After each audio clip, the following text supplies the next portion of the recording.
Hey everyone, how's it going? Great to have you here from all around the world. If you're new, welcome to the family. Don't forget to like and subscribe. According to Israeli media, one soldier was killed and 5 others were injured in an ambush that targeted Israeli forces and their vehicles near Al-Zahra Mosque in the Al-Jannah neighborhood. This marks a serious escalation in the ongoing battle in Rafah. The Al-Qassam brigades have announced the launch of a large-scale military operation called Gates of Hell, aimed at Israeli forces advancing into eastern Rafah in southern Gaza. In a brief statement shared on their media platform, the brigades said they lured an elite Israeli infantry unit into a booby-trapped tunnel where they carried out the ambush, claiming all members of the unit were either killed or wounded. They described the operation as a painful blow that could shift the course of the battle. Al-Qassam's war media released footage showing the moment the tunnel was detonated and fighters advancing under heavy gunfire.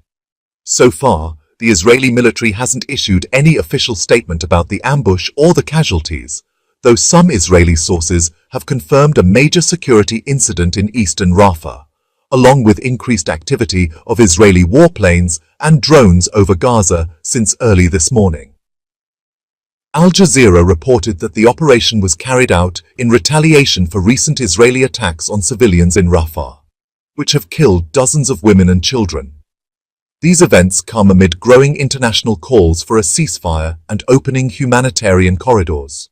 Meanwhile, an Al-Qassam spokesperson said this operation marks the beginning of wider battles and urged Palestinian factions in the West Bank to ramp up operations against the occupation across all fronts.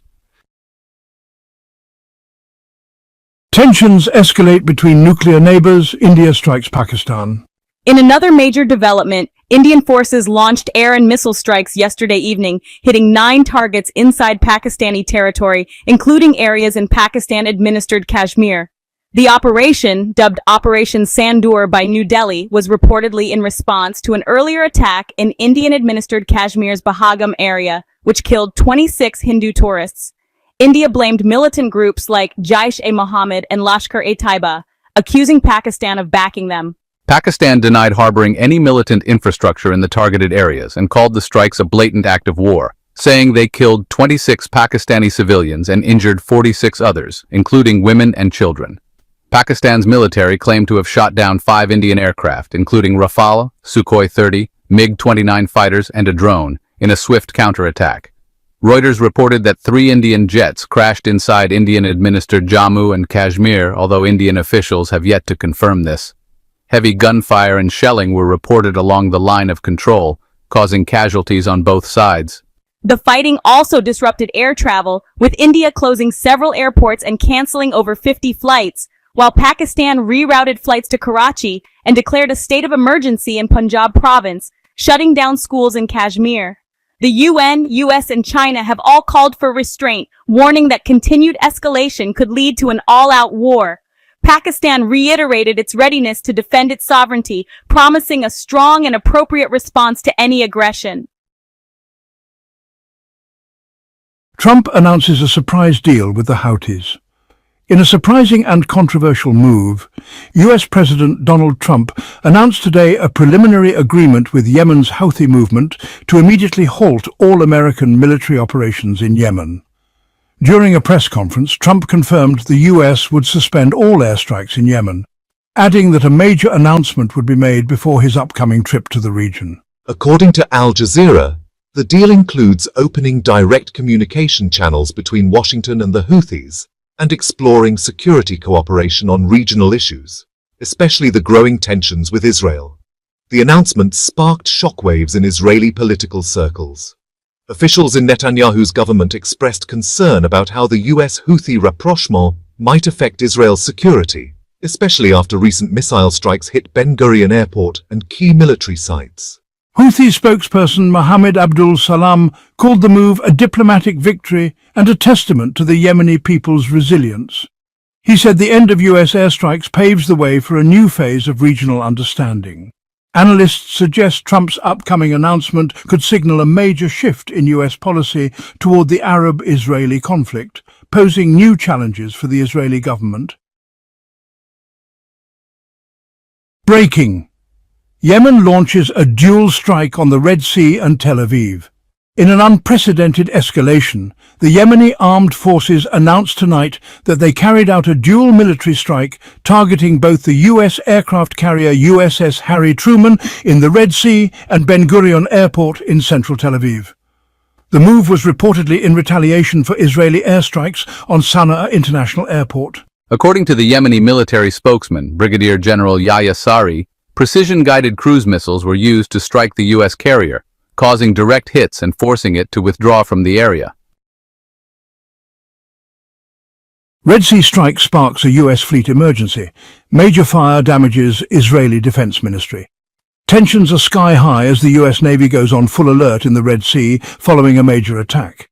Early intelligence reports indicate serious damage to the deck of the aircraft carrier USS Harry Truman, including several fighter jets catching fire on board.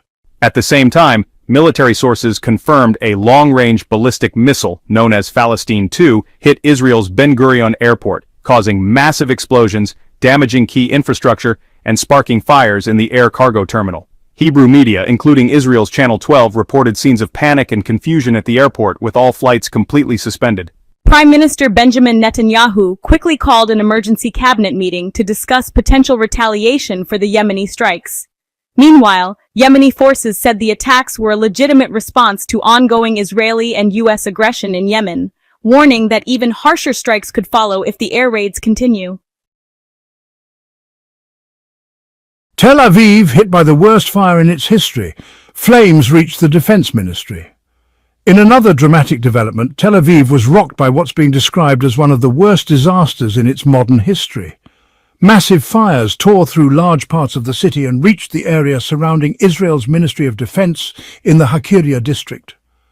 This forced Israeli authorities to declare a state of maximum emergency. Channel 12 reported that strong winds rapidly spread the flames from forests and open areas into the city's central infrastructure.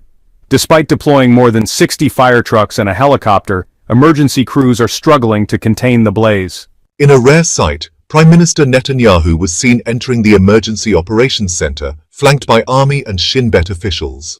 He issued an urgent plea to the international community, requesting advanced aircraft and firefighting equipment to help control the inferno. Around the same time, Yemen's armed forces issued a brief but pointed warning, saying the fires are just the beginning and serve as a final warning to Israel. They emphasized that continued attacks on Gaza will be met with even fiercer retaliation. Arab media outlets like Al Mayadeen and Al Jazeera reported that thousands of Israeli settlers have started fleeing their homes, fearing the fires will spread further. The Israeli government appears to be in chaos, with Haaretz calling the situation the worst since the founding of Israel, adding that Tel